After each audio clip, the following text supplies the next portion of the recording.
യഥാർത്ഥത്തിൽ എനിക്ക് ശങ്കുട്ടി ദാസിനോട് ചോദിക്കാനുള്ളത്, നിങ്ങൾ BJP വയലേഷൻ നടത്തിയിട്ടുള്ളത് 2017-2018 പേര് കൊടുത്തിട്ടില്ല. എന്താണ് നിയമം? നിയമപ്രകാരം ആരാണ് ഡൊണേഷൻ കൊടുക്കുന്നത് എന്നുള്ളതിൻ്റെ പേര്, അഡ്രസ്സ്, ഡീറ്റെയിൽസ് ഇതെല്ലാം കൊടുക്കണമെന്നുള്ളതാണ്.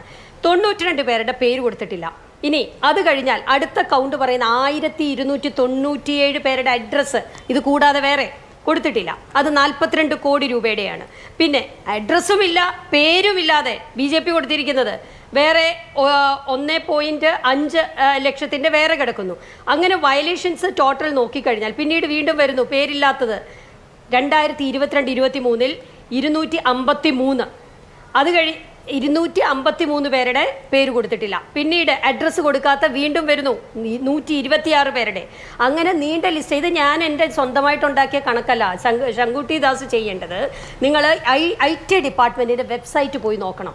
ഞാൻ ഈ പറഞ്ഞ കണക്കിൽ എന്തെങ്കിലും തെറ്റുണ്ടെങ്കിൽ ഞാനത് പിൻവലിക്കാം. ഇത് മുഴുവൻ വളരെ സുതാര്യമായി വെബ്സൈറ്റിലുള്ള കാര്യങ്ങൾ മാത്രമാണ് കോൺഗ്രസ് പത്രസമ്മേളനത്തിലും പറഞ്ഞിട്ടുള്ളത്.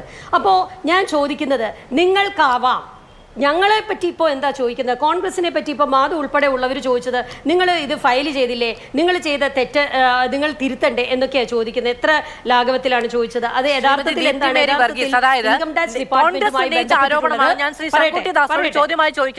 ശങ്കുട്ടി ദാസ് ഉന്നയിച്ച ആരോപണങ്ങളാണ് ഞാൻ അങ്ങയോട് ചോദ്യങ്ങളാണ് ചോദിക്കുന്നത്. ഞാൻ ലാഘവത്തോടെ പറയുന്നു എന്നുള്ളതല്ല. പ്രതിപക്ഷത്തിന്റെ ചോദ്യം ഭരണപക്ഷത്തുള്ളവരോടും ഭരണപക്ഷത്തുള്ളവരുടെ ചോദ്യം പ്രതിപക്ഷത്തോട് ചോദിക്കുന്നു എന്നേ ഉള്ളൂ. പറഞ്ഞോളൂ.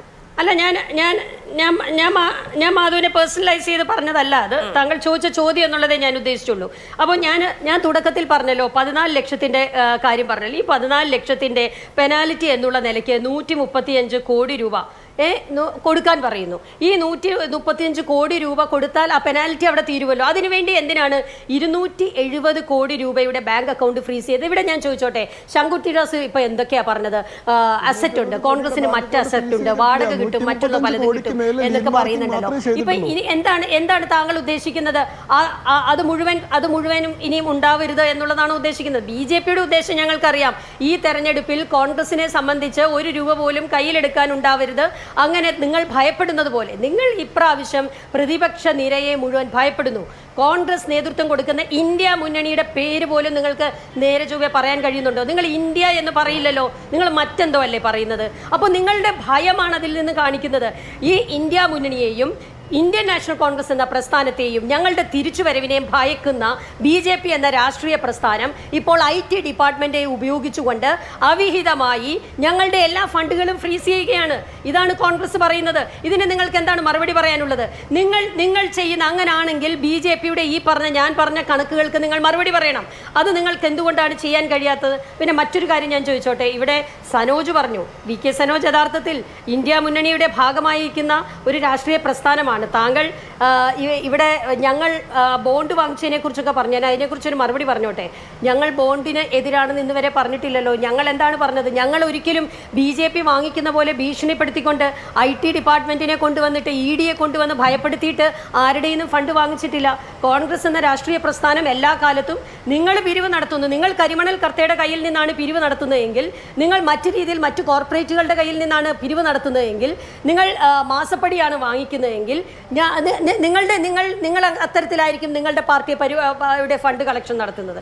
ഞങ്ങളെ സംബന്ധിച്ച് ഇലക്ട്രൽ ബോണ്ടിൽ ഫണ്ട് വാങ്ങിക്കുന്നത് പാടില്ല എന്നല്ല പറയുന്നത്.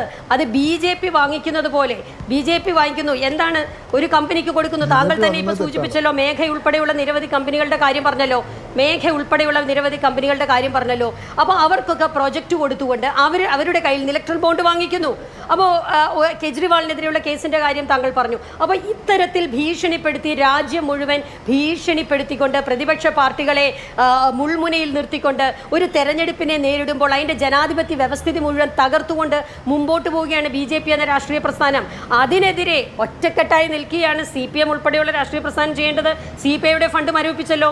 CPM-ന്റെ ഫണ്ടിൽ നിന്ന് മരവിപ്പിക്കാൻ വേണ്ടിയുള്ള ശ്രമം നടക്കുന്നില്ലേ? അപ്പോൾ അങ്ങനെ IT ഡിപ്പാർട്ട്മെന്റിനെ ഉപയോഗിച്ച് BJP മുമ്പോട്ട് പോകുമ്പോൾ എന്താണ് ചെയ്യേണ്ടത് എന്നുള്ളതാണ് ഇവിടെ കൂട്ടായി ചിന്തിക്കേണ്ട ഒരു കാര്യം. അതേപോലെ തന്നെ ഈ 93, 94 അത് ഞാൻ ഒന്നുകൂടെ പറയാൻ ആഗ്രഹിക്കുക. 93, 94 മുതലുള്ള കാര്യങ്ങൾ ഇവിടെ ശങ്കുട്ടി ദാസിന് എന്താണ് പറയാനുള്ളത്? അത്തരത്തിലൊരു നിയമം ഇൻകം ടാക്സ് ഡിപ്പാർട്ട്മെന്റ് നിലവിലുണ്ടോ? 5 വർഷത്തിനുള്ളിലുള്ളത് മാത്രമാണ് ഒരു അസസ്മെന്റ് ഓഫീസറിന് കൊടുക്കാൻ കഴിയുന്നത്, ഒരു നോട്ടീസ് കൊടുക്കാൻ കഴിയുന്നത് എന്നാണ് ഞാൻ മനസ്സിലാക്കുന്നത്. 93-ലെ സീതാറാം കേസരി ട്രഷററായിരിക്കുമ്പോഴുള്ള കണക്ക് പറഞ്ഞിട്ട് ഇപ്പോൾ അതെല്ലാം കോൺഗ്രസ് കൊടുക്കാനുള്ളതായിരുന്നു എന്ന് പറഞ്ഞു കഴിഞ്ഞാൽ അത് ആരാണ് വിശ്വസിക്കുക? ഇത് കോൺഗ്രസ് എന്ന രാഷ്ട്രീയ പ്രസ്ഥാനത്തെ തകർക്കുന്നതിന് വേണ്ടി മാത്രം BJP പുറപ്പെട്ടിരിക്കുന്നു എന്നുള്ളതല്ലാതെ ശരി.